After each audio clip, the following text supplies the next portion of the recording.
It's another edition of the Shooting USA podcast from the NRA's annual meetings in Dallas, Texas. This time, the long-awaited interview with Tony, real-world tactical Sentimont. How's it going, brother? How you doing? Going very well. It's a pleasure to be here. For all you people out there in social media land, because, you know, we're hitting you in the podcast ear and we're hitting you via Facebook, you will know the name Real World Tactical. Over 1.5 million followers in his social media watching him jump over trucks, shoot guns, drag stuff around. But we got more to talk about than just that. Tony, you're a retired SWAT officer out of Miami. Yes. Talk about your law enforcement background and how that gets you to where we are now. Well, I started off in the Marine Corps in 1998. Then I had a small, about a year and a half in corrections, transferred over to law enforcement. Did law enforcement 15 years, and I retired back in 2016. Most of my career was as a full-time SWAT officer, where I was part of a TAC team, where we were very, very busy. As you guys well know, Miami's a very high crime area. Yeah, for sure. So if you want inspiration for not only law enforcement-oriented tactical firearms training, but also physical training, unusual object carry, things like that, all of these things that you wouldn't necessarily look for in a regular Globo gym, but you can adapt Globo gym equipment for, Real World Tactical is the place to get it. How do we get to that point in the social media realm? Well, I could say what I teach is my high-intensity combat athlete training program. There it is. It's mainly specialized for law enforcement, military personnel, where it's functional strength, speed, explosive work, power, things that you would need in those two realms of life. You know what I mean? It took me about 10, 15 years to design the program.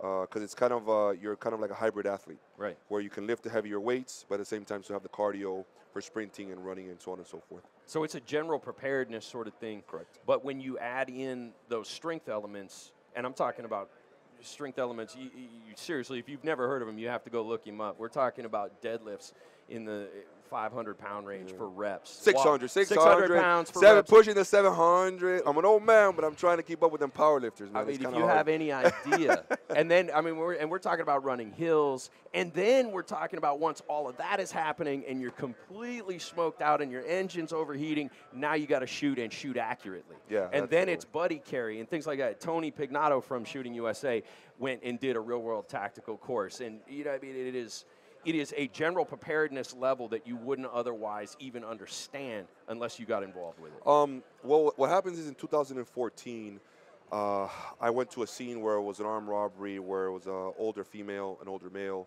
They got pistol whipped. They got hurt pretty bad. I decided that I wanted to start teaching firearms training for civilians. You know, I knew that the best way to do this was to incorporate some kind of fighting, some kind of physical fitness, or some kind of fitness or physical activity, period. Right. With the live fire. Everybody knows that the moment that you ever have to, pull the gun out of your holster and aim it at someone to defend your own life or the life of your family, your heart rate is not going to be at 80 beats per minute. Right. Your heart rate's going to be at a $175, $185. So I wanted to try to mimic that as close as possible. So I started doing a lot of the fighting elements, ground fighting, striking, incorporating that and combining it with actual live fire. In the beginning, I caught a lot of heat from a lot of the older, firearms instructors, and after a while, they started realizing that was something that was very necessary. After a couple of years, and then as you all see, like a lot of the SF guys that are coming out of combat or pretty much retiring from war of 8 or 10 years are now teaching the same exact way that I was teaching back in 2014. Yeah, so it is oriented towards military law enforcement personnel, but there are aspects that are available to civilians. Oh, people absolutely. who want to be prepared to defend themselves and absolutely, their family. Absolutely. Yeah, I teach civilians, I teach law enforcement and military. I just got back recently from the SWAT Officers, Indiana SWAT Officers Association. I was teaching them some of my drills that I do to incorporate the proper breathing, the combat breathing, and all that, so on and so forth. Sure. People want to know more. People want to get involved. People might want to take a class. How do they find out? Realworld-tactical.com. I've been traveling the country, teaching around the country.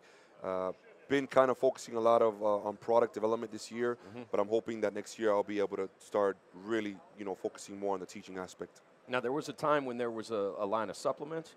Did that happen? Is that happening? No, I've never come out with my own supplements. I'm sponsored by a company called First Form. Okay. First Form is a huge pro-law enforcement, pro-military company that, and I've been with them for about 3 years. Probably the top products on the market right now. They're not cheap, but they're some of the top products on the market right now. I mean, you get what you, You pay get for what you in pay all for. things, brother. Absolutely, absolutely. So, yeah, let's go ahead and run through those. I mean, anybody else that supports you and what you're doing, but First Form is the one. First Form, the supplements, gear-wise, you know, Vertex, I'm a huge believer of Vertex. I work with them, and then Falcor, obviously Falcor Defense. I just started working with them and doing some of their law enforcement division rifles that they're going to be coming out with this year as well. Excellent. Did I hit all the points? I feel like I did. Yeah, absolutely. All right, awesome. So we're going to arm wrestle, but we're doing that off camera. That's another edition. Stay tuned for more from the NRA's annual meetings.